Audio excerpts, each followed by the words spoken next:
Hello everybody, Mac here. Welcome back to the show and welcome to part 2 of our G.I. Joe Day celebration with the second half of the cartoon collection.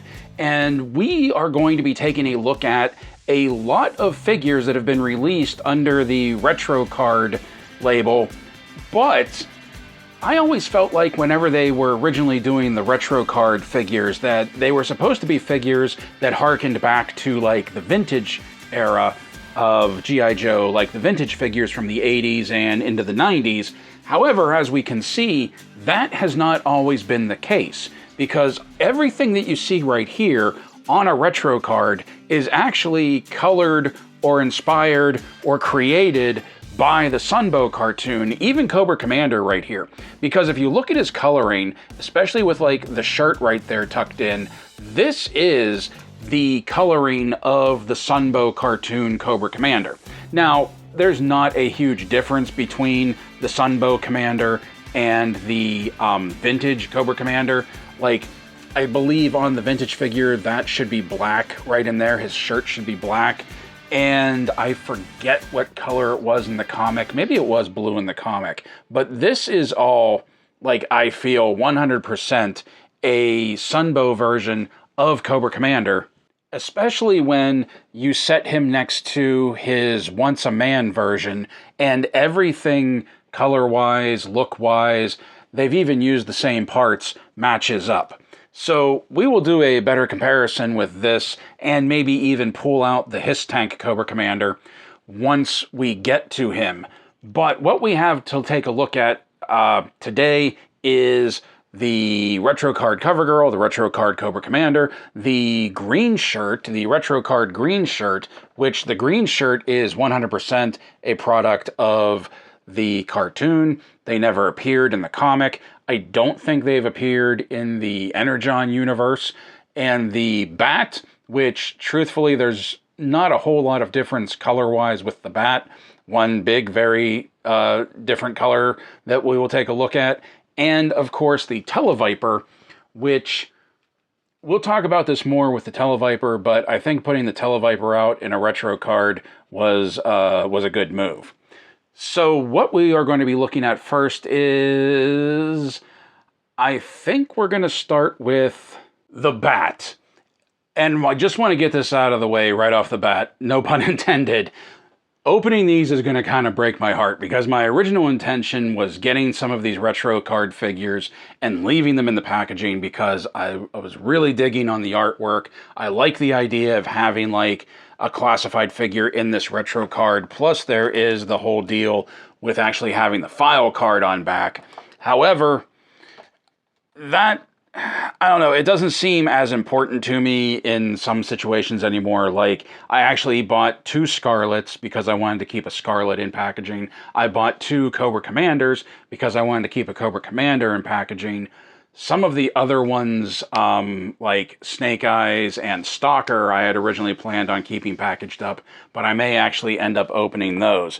Now, what we have here is our standard retro card packaging. If you've never seen one before, it is basically like vintage figure packaging, all grown up, even has like the punch right up here. We have a blister bubble where we can see everything in that blister shell right there.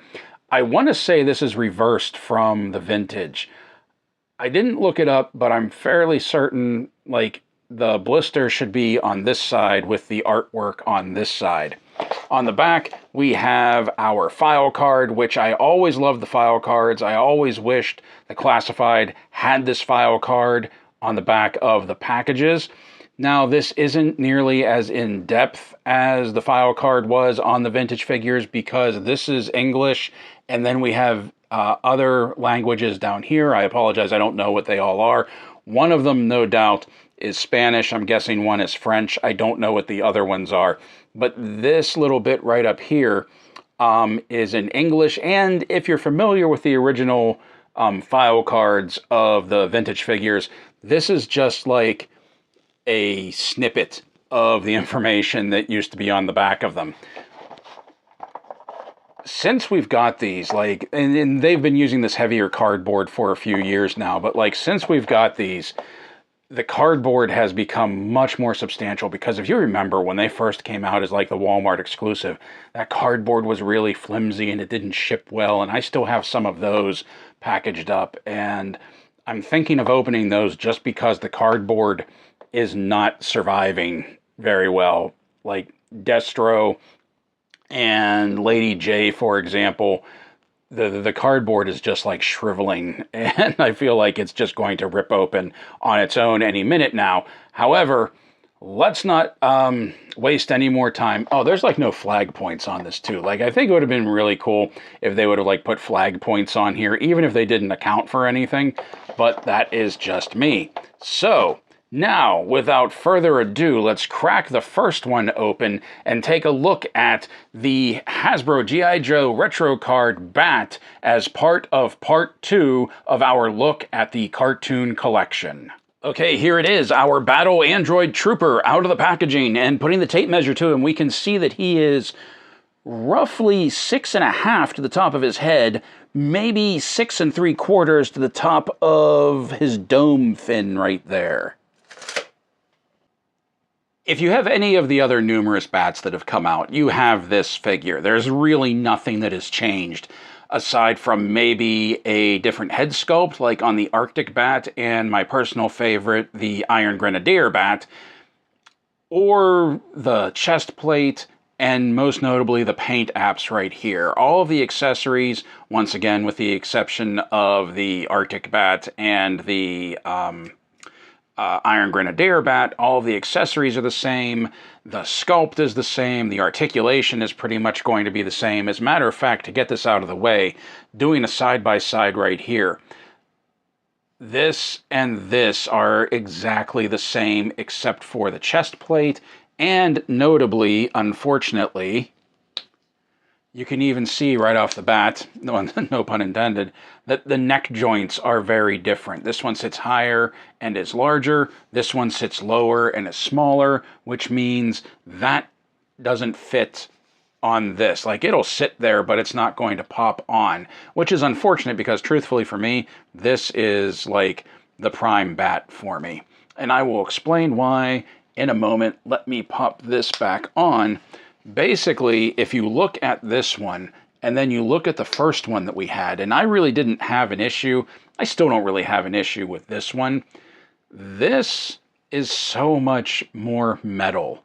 Like in the arms, this piece around the thigh, the chest control panel right there, like let's pop this off and show you. It is much brighter, stands out more. This one is probably more realistic, a little dirty, a little grungy, like he's seen some combat. This is something shiny and new that just came off the assembly line. A couple of things that make this stand out, that make this part of the cartoon collection, is, quite frankly, the much more brighter primary colors, like these bright canary yellows in the boots, in the belts, and in the shoulder straps, but most notably, the red Mandalorian visor right here. This is a prime indicator that this is from like the Sunbow cartoon, because the vintage figure did come silvered like this. The cartoon redded it up right there. I don't know if it was just to add some color to it or to make it stand out, or if it had something to do with the production of it. I don't know, but that is a prime example, or a prime indicator, that this is from the Sunbow cartoon. Once again, you flip it around on back, you have this very bright silver going on right here, whereas with the standard one, it's much more... Oh no, that one is... That's the only bright silver part of the figure, whereas everything else is just like a dull, muddy gray by comparison. Even the piece down here around the thigh. Also, the pieces on the boots you can see are different shades of silvering right there. And the yellows on this one are more of a more muted orange. This one, like I said, is probably more realistic if Cobra had Battle Android Troopers and if Cobra existed. And this one is definitely from the cartoon. So the articulation is going to be pretty much everything that we expect. The head will do a full 360. It can look up fairly well, and it can look down. That neck joint really does some work on the bat. He also gets some really decent side-to-side. Arms do a full 360, butterfly joint, arms come up to 90, bicep swivel, double jointed elbows that close in on each other, wrists pivot, wrists hinge in and out instead of up and down, which is kind of a bummer because they do end up wielding weapons, which we will take a look at. Crunch forward, this piece stops it from going any further. Crunch back, like so. The sculpt continues up into the torso, which I appreciate. Ball joint for a full 360. Little bit of side to side, little bit of back and forth. Drop down hips, which are hampered by the holster right here, so we'll drop this one down. Can come forward to 90. Can come out to the side very well. Thigh cut. Double jointed knees that are sticking, that close in very well. Boot cut, ankles rock back, ankles rock forward, forward facing pin for some rocker. Basically all of the articulation that all of our other bats have. So starting off with some of the accessories, the first thing that we have to take a look at is we do have the clear chest plate that fits in place on the front of the bat, if you would want to put that on. Something else that we have that is absolutely one of my favorite accessories with a lot of these bat figures is this Terminator-esque, like half of the armored helmet blown off, being able to see the eye and the skull underneath. I think that is a great look. I really like that they do these like blown off head pieces right here. The battle damaged is fantastic. And in case you were wondering, yes, the clear chest piece does fit on our OG bats. Now the retro card bat comes with all of the same accessories that the standard bat came with, that we do have the laser pistol that fits in his holster down here. Once again, we have a laser pistol sculpt. We could have given that to the divers.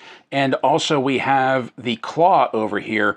And once again, I really like the bright silver of these retro card bats versus like the muddy grays of the standard one. Kind of makes me want to get a few more of these and build these out as my bats. Now we also have a blast effect that comes with this bat that will fit on the barrel, of the laser pistol right there for, you know, the bat laying down some cover fire with the laser pistol, but that is not really what we are using it for. Because in addition to the hands and standard claw, we also have the flamethrower and the laser rifle, or pistol, or nozzle, whatever you want to call it. But look at what they've done. The flamethrower has this charred, blackened grill piece going on right here, like it has been going all day. And the laser blaster over here, the laser has this sort of like heated blue tip coming off right there. So not only do we have this high shine metallics right here, we have signs of use going on, which is fantastic. And we do have that blast effect, fits on the end of the laser, like so. But then we also have a flame effect that we can add onto the flamethrower, like so. So we got some blast effects with our bat as well, which I really love.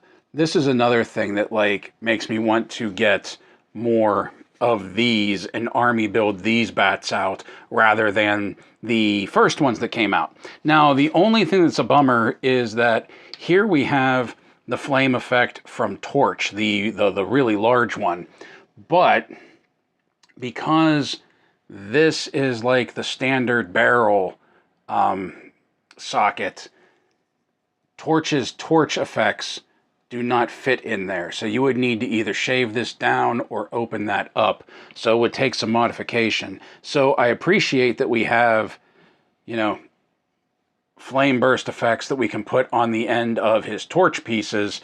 We just can't put the big ones on. And like the standard bat, our retro card bat comes with the backpack that pegs in that can hold all of his accessories. Also, like all of our retro card figures, this bat does come with a display stand with the Cobra logo right in the middle. Up next, let's take a look at the Tele-Viper. And here he is, our Tele-Viper, off of his retro card, and putting the tape measure to him, we can see that he is 6 1/4 to the top of his helmet. So first off, I just want to say it is impressive how much newness there is with this Tele-Viper, because you can see that the torso and the vest have all been changed to more match like not only the vintage figure, but what the cartoon character did look like. This is still recognizable as a Tele-Viper. However, it's definitely classified up with the compression sleeves here, the closed off sort of like armored vest, the wrist piece right here. This is definitely like a classified version, but it still has like these quilted pieces that when I got this, and honestly up until I opened this one, I legitimately thought this is what the original Tele-Viper looked like. But pulling this up, yeah, this is more of what the vintage one looked like, with the rolled up sleeves, the open vest, the Cobra belt. The only thing that was reused here, because you can even see with this zipped up, that doesn't match up with this open collar shirt right here, that the only reuse looks like it was the arms and the legs. The crotch cover, the torso, the vest, oh, well, and the head sculpts. But the crotch cover, the torso, the belt, the vest, basically this whole section right here is completely new. Now, we can't swap the heads because, once again, the ball pegs are not the same. And truthfully, with the Tele-Viper that came with the Trouble Bubble, the head sculpts were the same. It's just that we had 2 different skin tones right there. Oh, the snarl is reversed. I didn't even notice that. Let me see something here. Is it done like that? Yeah, I didn't even notice that the snarl is reversed between these two. But the ball peg, it doesn't fit. So even if you took like that fully armored face sculpt with this that came with the Trouble Bubble, they don't fit. So let's swap that out.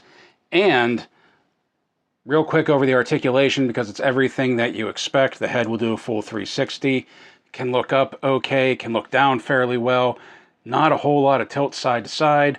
Arms to do a full 360. We have our butterfly joint that like actually gets some really, really nice travel in that butterfly. The arms come up past 90. We have a bicep swivel. Double jointed elbows that close up fairly well, despite having the sleeves right here. Wrists swivel, wrists hinge in and out. Do they both do that? This one hinges, the quote-unquote weapon-wielding hand hinges up and down. Now, because this vest is open, we have a lot more play with the torso than we do with the Trouble Bubble version, and he can crank back very well. Doesn't continue the sculpt, though. That kind of just smooths out. Ball joint at the waist for turn side to side. Not a whole lot of rocking side to side. A little bit of back, a little bit of forward. Drop down hips. Legs will come up to 90. Legs will kick out to the side very well. Bicep swivel. Double jointed knees. Boot cut. Ankles rock back. Ankles rock forward. And we have a forward-facing pin for some rocker. And before we move on, like, I do think that putting this out as a retro card, even if it's not the same figure that came with the Trouble Bubble, is a big plus. Making the Tele-Viper a pilot for the flight pod, I get that's what was on the original packaging, but the Tele-Viper is kind of like one of those, I don't want to call him a fan favorite, but like, everybody wanted a Tele-Viper. Like, a Tele-Viper was a necessity. And if you didn't want or couldn't get your hands on the flight pod, you didn't get a Tele-Viper. So even though they're different and you don't have the different types of head options with this one, I do think making this a retro card figure, even if they had just redone this one in different colors, was the good move. While our Tele-Viper doesn't have numerous hands, he does have numerous heads. That we do have this one right here, this standard head sculpt with a completely blank visor. But then we can pop that off. And then we have, let me see, which one is this? Then we have this one right here that says alert across the visor. I don't know how well that's standing out, but it says alert across the visor because in the Sunbow cartoon, for some reason, this is how the Tele-Vipers communicated. Words popped up on their visor, which I never understood. They were communications officers that never spoke. And then we also have this one that is kind of funny, that it just says, what the ... question mark, like they're about to get blown up. So this was actually used in the cartoon, I remember, as sort of like a punchline right there. So, I mean, this is iconic to the cartoon, being able to do this. They definitely did not do that in the comic book. I never understood the purpose of having the writing going across the visors, but it's a nice nod to the Sunbow cartoon. And of course, what is a Tele-Viper without their communications gear? Here, of course, we have their uplinks pack right here. Pegs into the back, has the antenna. Mine's a little bent, nothing to really worry about. I like the little touches of silver right here at the top of it. I don't remember if the Flight Pod backpack has that or not, but this will plug in through the vest. It's a bit of a tight fit on this one. Wow, it's a really tight fit on this one. It doesn't want to go in all the way. Huh. Yeah, if you pull it back out, I don't know if you can see that, but you can kind of see where it's chewed up a little, where it bottomed out inside the socket on the Tele-Viper. So keep that in mind. We might have to shave that down a little to get a flush fit for our communication pack right here. And then, of course, we have this iconic piece of equipment that comes with the Tele-Viper, and I'm not sure they ever actually explained, like, what this actually is. I always thought it was a combination of, like, a big ear and some sort of like video camera that they could like record what was going on in the battlefield and broadcast that, or they could record like video transmissions and then broadcast it, or basically do the 80s version of live streaming.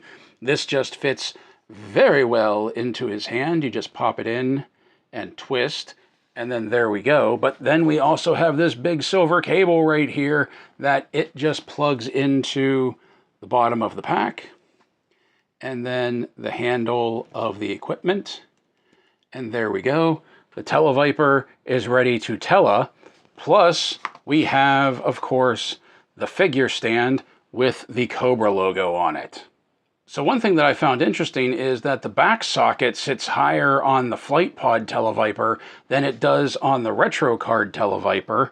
And that actually makes a big difference because this is the communications pack that came with the Retro Card. And if we use it on this guy, it plugs in flush and sinks in all the way. So to have this fit on the Retro Card, we might have to do some customizing and shave that down a little. That does also interfere a bit with how the Tele-Viper can carry his gear, because on this one with the higher back peg, there is a peg on the backpack to anchor his equipment right here, and you can see the hose can just come out and loop around, and the handle comes up off of his shoulder. However, with the Retro Card one, it doesn't fit that well because the handle comes down and actually collides with the shoulder, and you can see that it's trying to turn a little on that peg, and it's going to eventually like sort of deform the trigger guard right there. So that's a little disappointing. So I was thinking of saving him for last, but then I decided let's just get all of the Cobra out of the way first. So next up is Cobra Commander. And now here he is, Cobra Commander, free upon the world. And putting the tape measure to him, we can see that he is 6 3/8 to the top of his dome. And while we have a close-up on him, let's just bring this into the picture. Let's move him over. That this is the carded Cobra Commander that came with the Hiss Tank HasLab. You can see it's the same sculpt. It's just that the helmet is different. This is standard silvered painted plastic. This is some awesome vac metal right here. But this is more in line with what the retro figure should look like. You see how the shirt is black.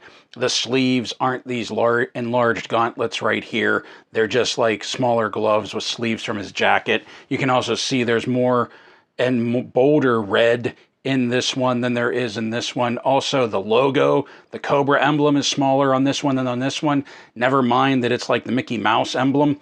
This I haven't opened yet, and going back to what I said, let me zoom out here for a sec. Whoop, that's zooming in. Let me zoom out here for a second, that you can kind of see this is the weaker cardstock that I was talking about, and it just sits on a shelf, and you can see that it's deforming already. That's very upsetting, because I wanted to keep this one carded up, because honestly, I really like the classified Cobra Commander. That this will be cool for the cartoon collection, but this is kind of like just a cool showpiece to have as part of the HasLab. Secretly, and let's get this out of the way, I was kind of hoping that one of like the extras that they weren't announcing that was going to come with this was a hooded head. I really want a hooded Cobra Commander. I get why Hasbro isn't doing it. I'm not saying it's right or wrong. I just get it. But I really want a hooded Cobra Commander. In all honesty, I just think the hood is more menacing than the helmet. But this is what we saw pretty much all of the time in the cartoon. He did wear the hood in the cartoon occasionally, but most of the time it was his battle helmet right here. And look at that vac metal. That is awesome. When they came out with the Hiss Tank Cobra Commander, the Mickey Mouse Cobra Commander, I kind of knew, I think we all kind of knew that eventually we were going to get this. I just don't think we were expecting a vac metal helmet right there. That, he does look good. Like, I don't hate the blue shirt. Like, I don't dislike the Sunbow look of him. I just really hate what Sunbow did to him as a character. He was such a buffoon in the cartoon. Like, that was one of the things that really turned me off to the Sunbow cartoon, was the portrayal of the commander here. But I also really like that they put the white stripe down the middle of his helmet. I don't know if they knew what this was when they were animating him, because they never drew attention to it. It just always had the stripe down the middle. Sometimes it was just an outline and it was still blue. If you don't know, early in the comics, I think it was like in the 20s, in like the 20 to 25th issue, Cobra Commander is taken captive and they try to get the helmet off, and he pulls this back, and like you find out his helmet is just lined with C4, that if anybody tries to tamper with it or take it off, boom. My man would rather blow his head up than have somebody know what his identity was. That is commitment to the bit. I'm not gonna lie. I also really like how they have the straps coming down the back that will help hold his backpack on, that sort of just like latch into the front of sort of like just latch into the lapels of his jacket right there. And I do dig the off-centered lapel. I like that they silvered up all of the buttons and all of the rivets, including this little piece right here. I kind of do dig the full gauntlets rather than the short gloves that came with the standard figure, or the vintage figure right there. And of course we always have like the Corellian blood stripes coming down the side. Who knew Coco was from Corellia? So let's take a look at the articulation. Just look at that vac metal for one more minute. Like, that is fantastic. I love that vac metal is kind of making a comeback in small ways right here. So the head will do a full 360 spin. He can look up okay, but since there's no eyes, you can just imagine that he's looking straight up out of the top of the helmet. He can look down all right. He has some decent side-to-side tilt. The head does pop off, and we do have a tall dumbbell right there. Because I didn't open up the Hiss Tank Commander, I don't know if the heads are interchangeable. I apologize for that. Arms will do a full 360 spin. We have a generous forward butterfly, not so much back. The limbs on him are really tight. I had to heat them up before we got to this part of the video. Arms will come up to 90. We have a bicep swivel right there. Arms double jointed, close in very well. The gauntlets will pivot, but then the wrists actually pivot as well, and they will hinge up and down. Let's get his arms up out of the way. You can see that there is the ab crunch right in here, that he can go forward that far.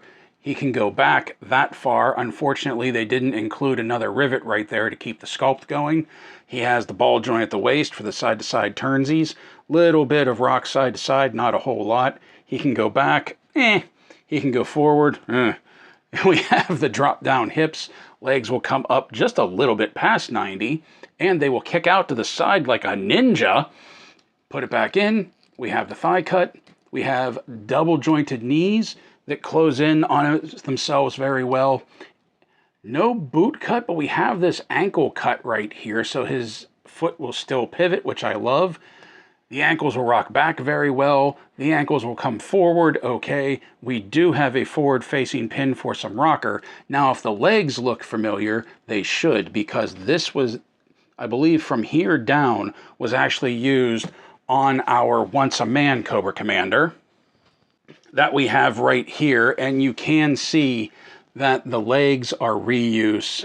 The belt, the crotch piece, the legs, even like the knife sheath right here. However, the blues are a lighter blue than what we got with the retro card. Also, I really do like how this does, like, you can even see where the Cobra logo should be. And once again, the blue on the collar right here, he has the lapels that are ripped. You can see them on the collar. But once again, like, that blue is a lighter blue than what is on this figure. So there is reuse between the two, and there is the effort to make this look like it spawned out of this, which I think is a really cool touch. So while we don't have multiple heads for Coco right here, we do have multiple hands, and out of the package he has his trigger fingers. He has a pair of clenched fists. And he has his imperious pointing finger right here, as well as his reach out and crush someone hand, that the only thing he needs is the globe to be holding right here. All of these hands came with the Mickey Mouse Cobra Commander from the Hiss tank.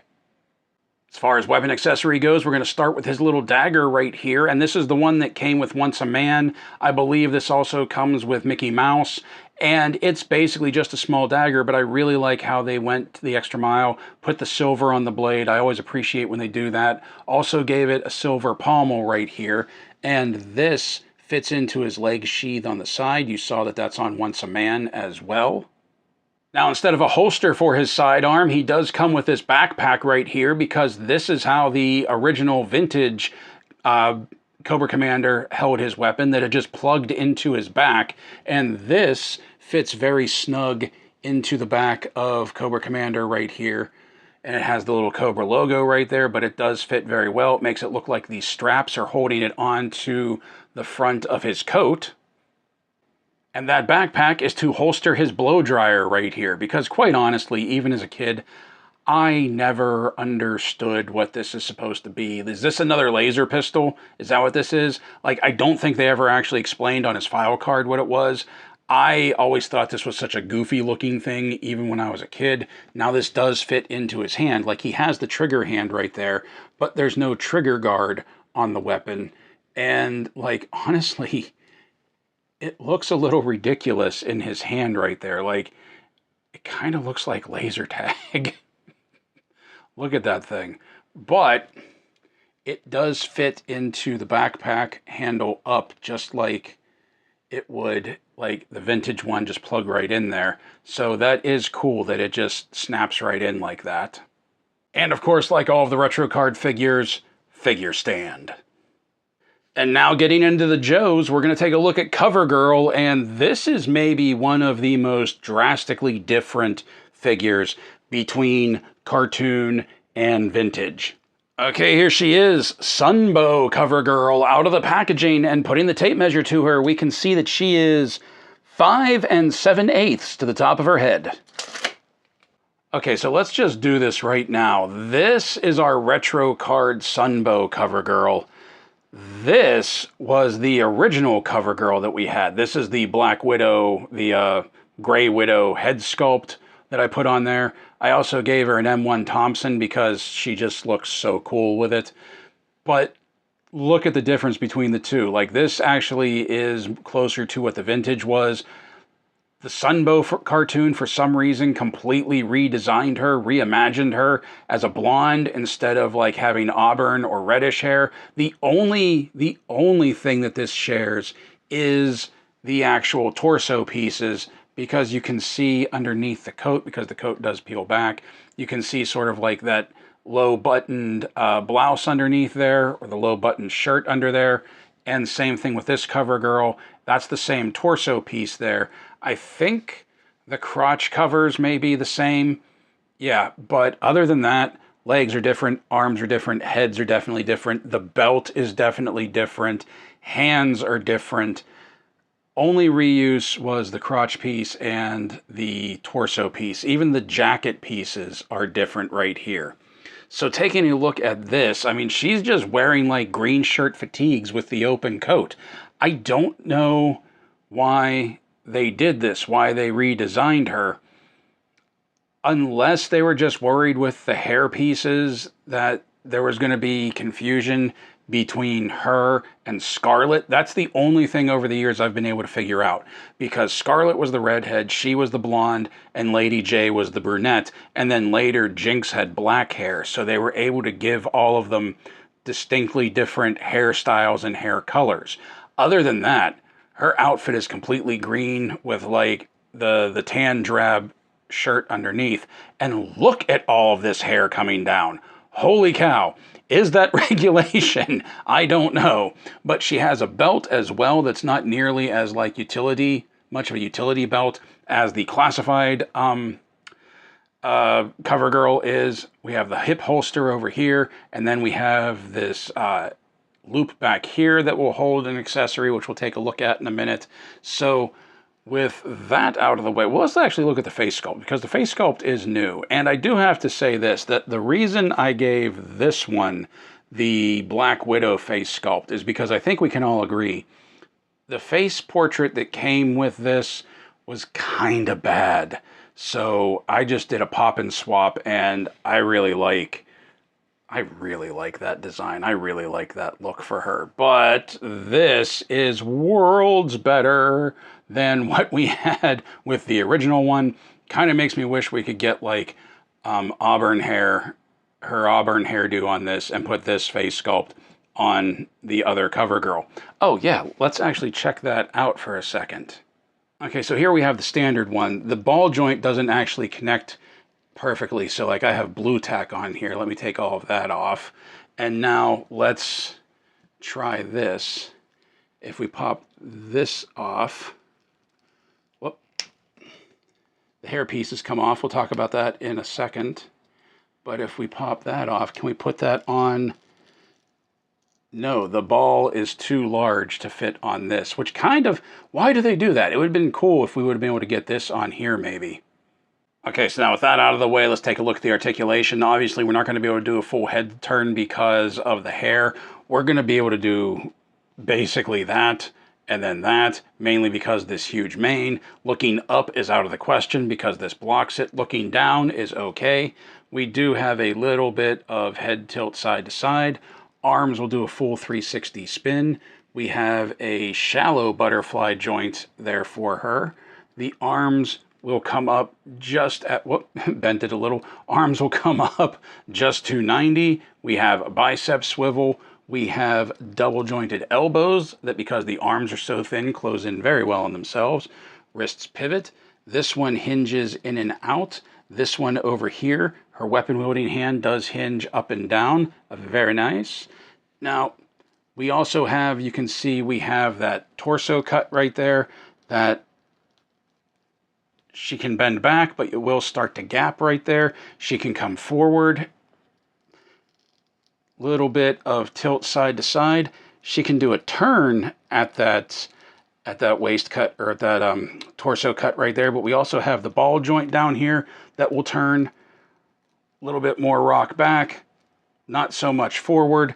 I will say this, and I had this problem with the other cover girl as well, that it is difficult to get these two pieces to line back up. They don't seem to want to do it. That is a bit of a chore.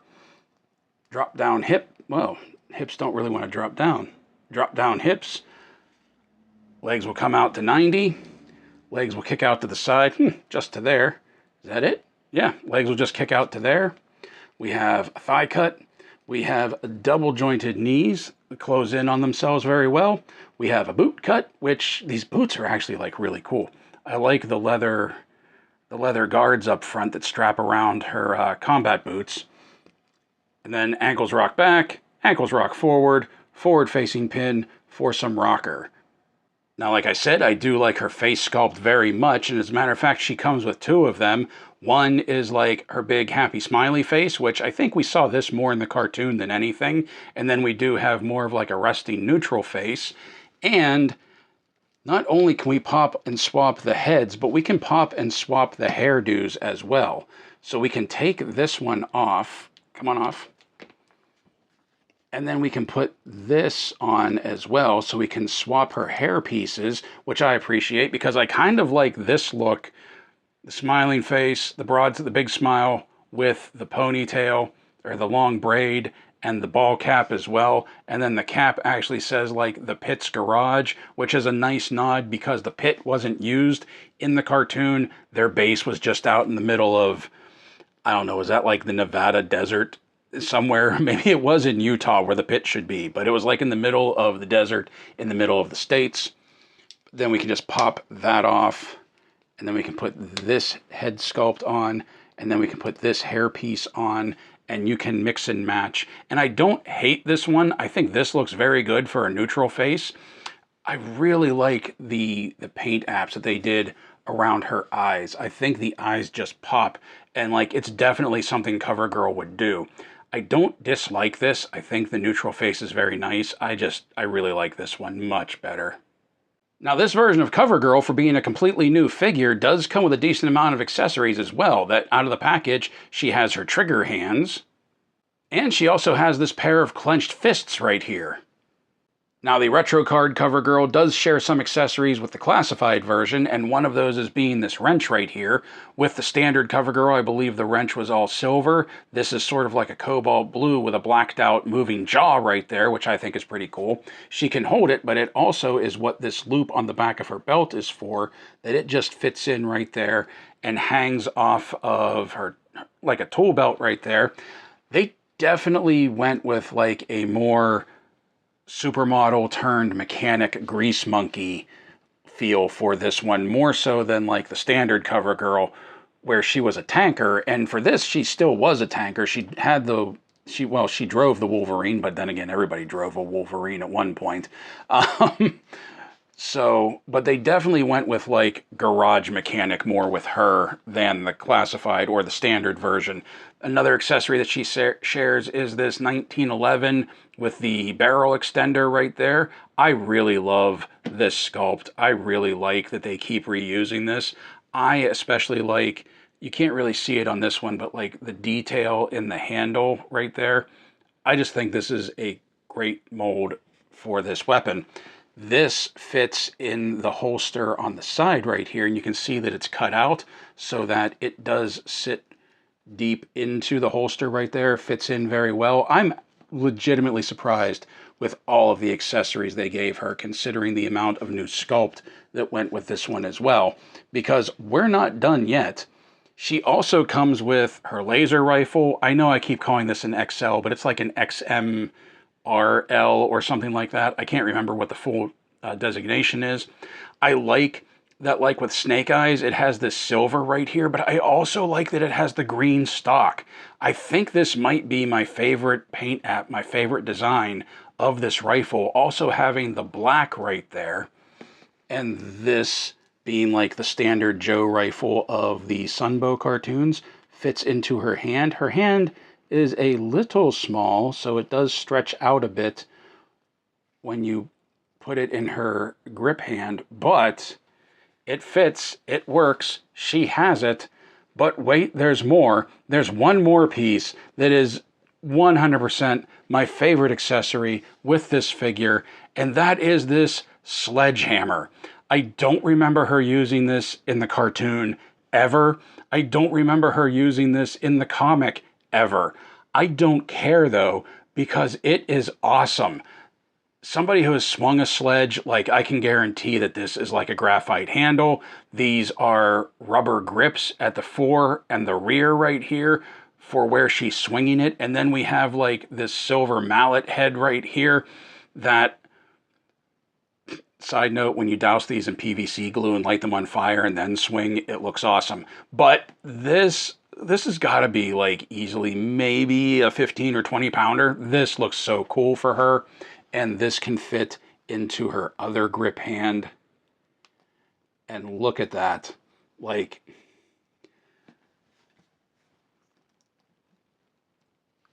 as much as I do love the original CoverGirl, and I 100% prefer the original CoverGirl, this just looks so BA.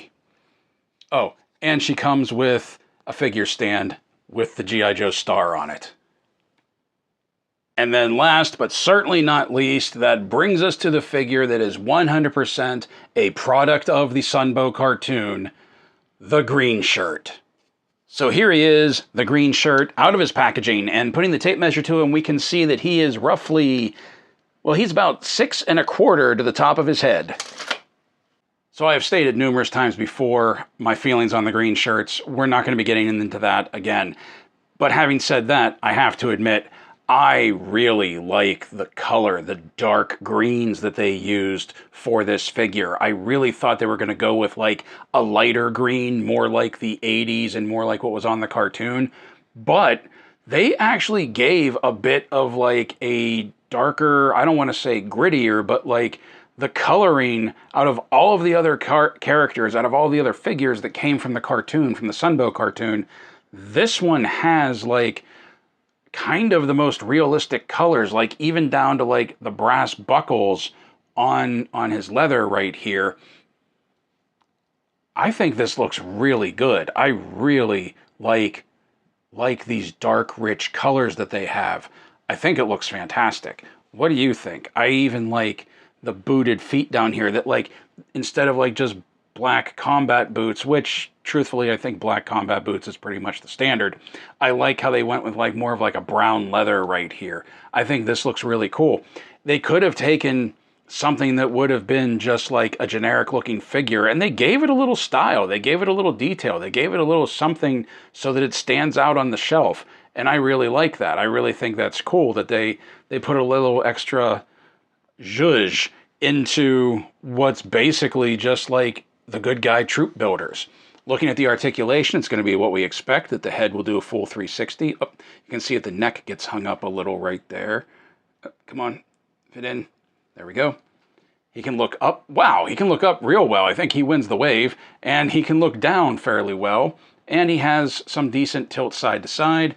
The arms will do a full 360. We have that butterfly joint right there. Arms will come up to 90. We have a bicep swivel, double jointed elbows that travel in really well. These arms we've seen before, and I'm pretty sure we've seen this torso before. I'm pretty sure this entire body is reuse. The boots, the pants, I know we've seen. Like, I think the pants are actually Hawks, maybe, with different paint apps. And the arms, I know we've seen the arms plenty of times, especially with that pouch right there. Like, the arms may be Grunt's arms, to be truthful. Wrists pivot. This wrist hinges in and out. This one better hinge up and down. Yeah, this one hinges up and down. We have our ab cut right there so that he can crunch forward, but you see his, like, his harness bunches up. He can crunch back real well right there, but the sculpt does not continue. You can see it kind of smooths out a little bit. He has a ball joint at the waist for turning, little bit of side to side, not much back, not much forward, drop down hips, legs come out to roughly 90, and they will kick out to the side to there. We have a bicep swivel, double jointed knees that are sticking a little bit, that close in very well. Boot cut, ankles rock back, ankles rock forward. Oh, ankles rock forward very well, and forward facing pin for some rocker. Now, out of the packaging, our green shirt comes with a pair of trigger hands, and he comes with a pair of clenched fists.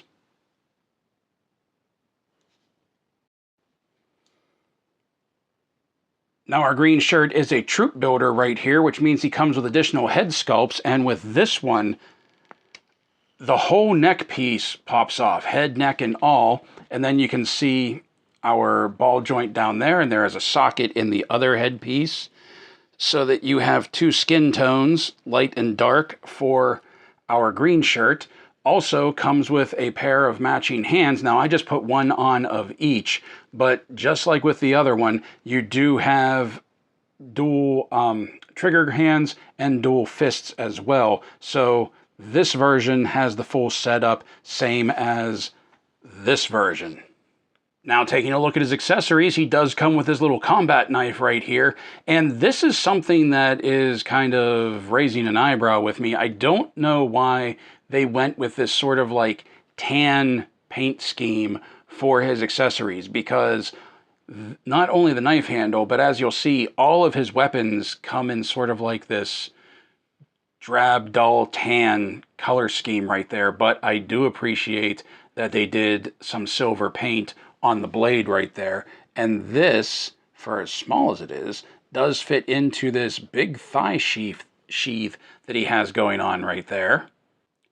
And then the next piece that he has is his sidearm right here. And once again, we have that dull tan paint job, but I do appreciate that they two-toned it, that you have sort of some olive green right here for what I think would be like the graphite parts of the weapon, while the slide and the trigger guard are this, like I said, just like this dull tan right here.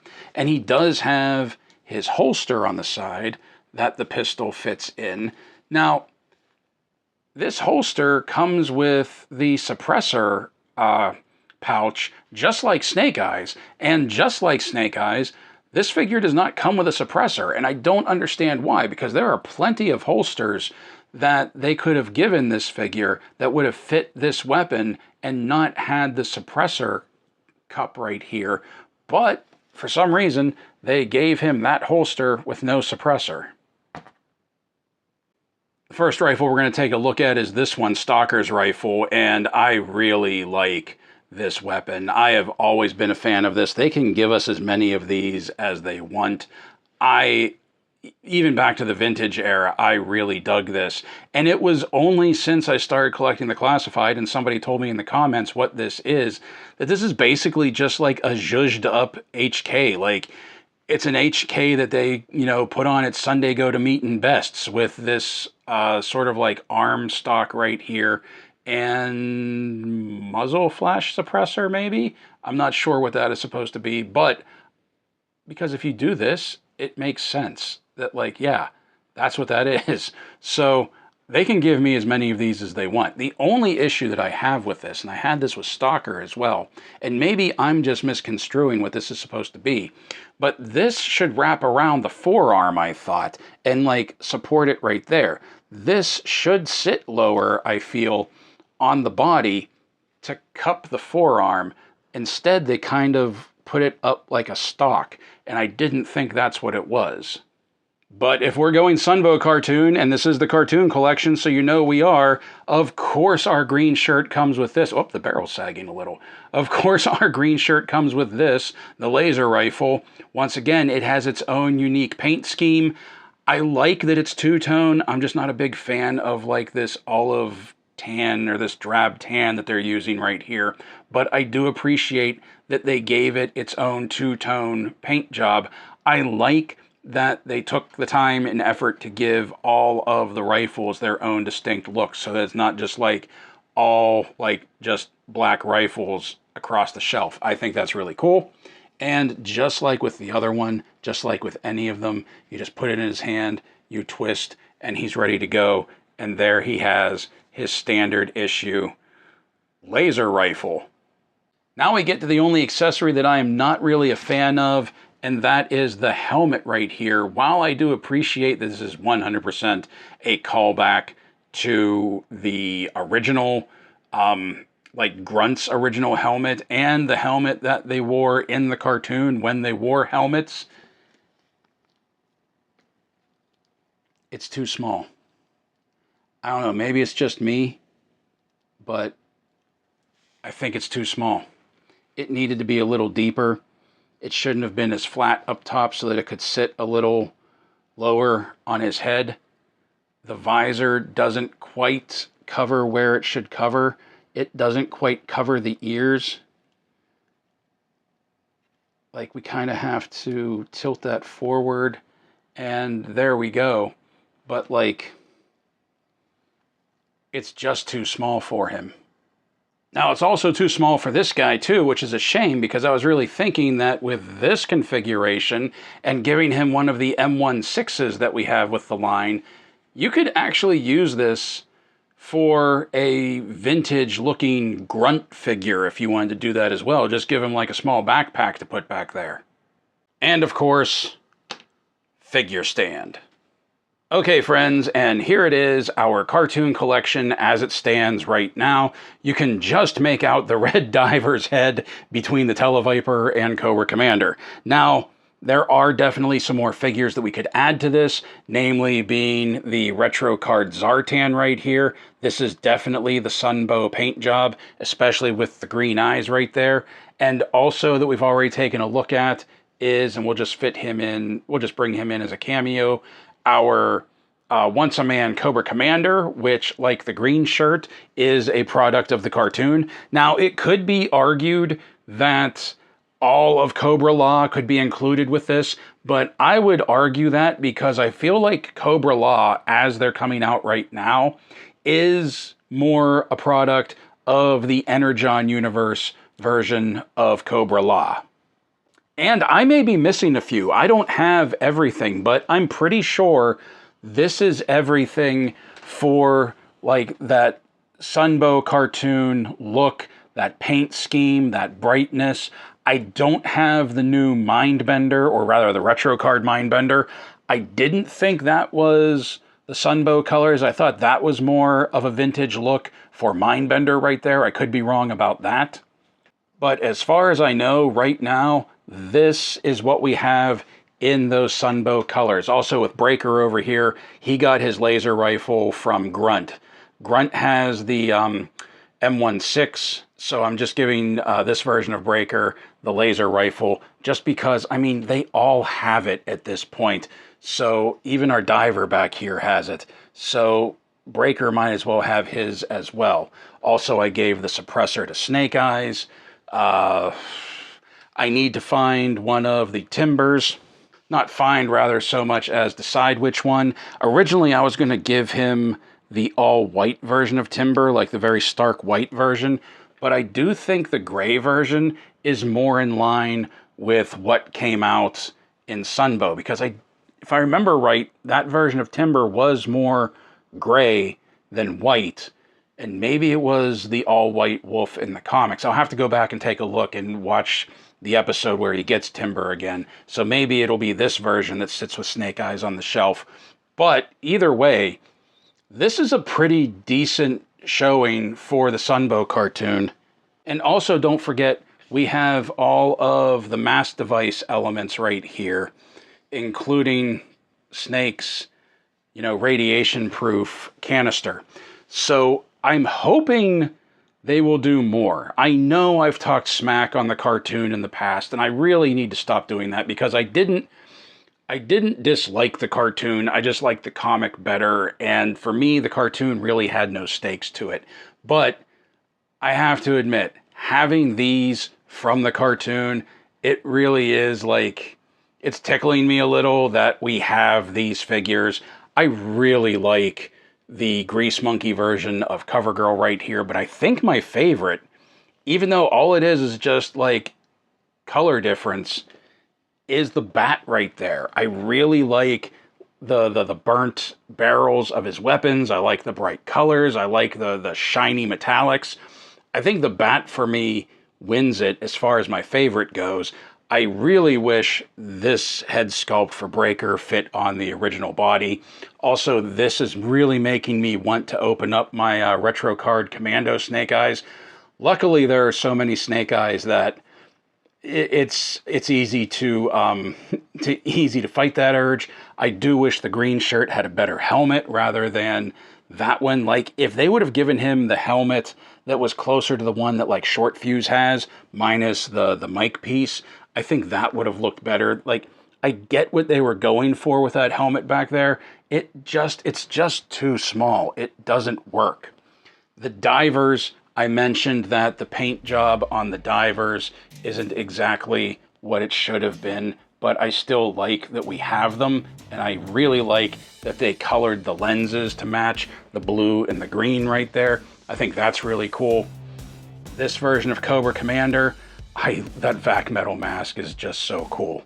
And then, of course, like, what can you say about this polar bear right there? So that is the end of our G.I. Joe Day celebration.